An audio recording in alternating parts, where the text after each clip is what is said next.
La famille de Jésus était bien connue dans la primitive Église. Luc nous dit que sa mère et ses frères, ses cousins, furent de la toute première communauté croyante, Acte 1, 14.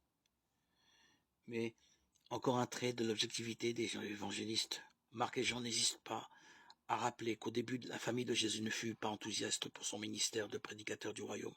Jean 7, 5, Marc 3, 21.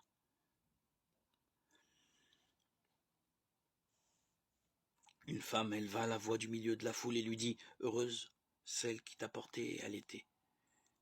Mais Jésus dit « Heureux plutôt ceux qui écoutent la parole de Dieu et qui l'observent ». Luc 11, 27, 28, Luc 8, 19, 21. C'est Luc qui rapporte ces paroles. Lui qui donne à Marie une place de premier plan dans les chapitres 1 et 2 de son évangile. Tu es bénie plus que toutes les femmes. Comment m'est-il donné que vienne à moi la mère de mon Seigneur, le Messie divin? Bienheureuse celle qui a cru. Ce qui lui a été dit de la part du Seigneur s'accomplira. Luc 1, 42-45, Luc 1, 48. Le grand bonheur de Marie, d'après Luc, n'est pas d'abord d'avoir accueilli le Fils de Dieu dans sa chair. Le bonheur de Marie consiste surtout dans son empressement à accueillir la parole de Dieu dans son cœur.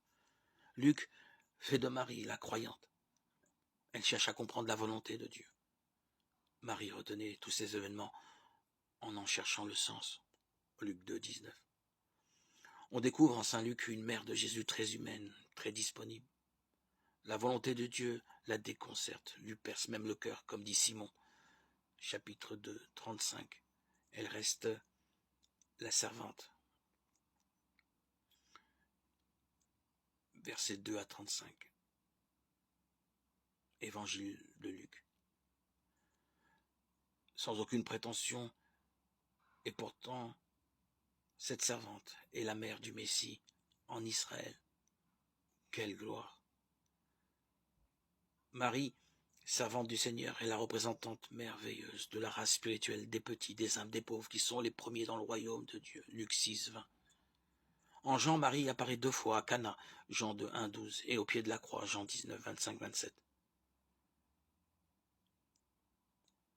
À Cana, la mère de Jésus ne peut avoir aucune influence sur son fils en tant que mère, Jean 2, 3, 4. Mais comme croyante, quoi qu'ils vous disent, faites-le, verset 5. Elle obtient le vin, le meilleur, le vin des noces de Dieu et de l'humanité.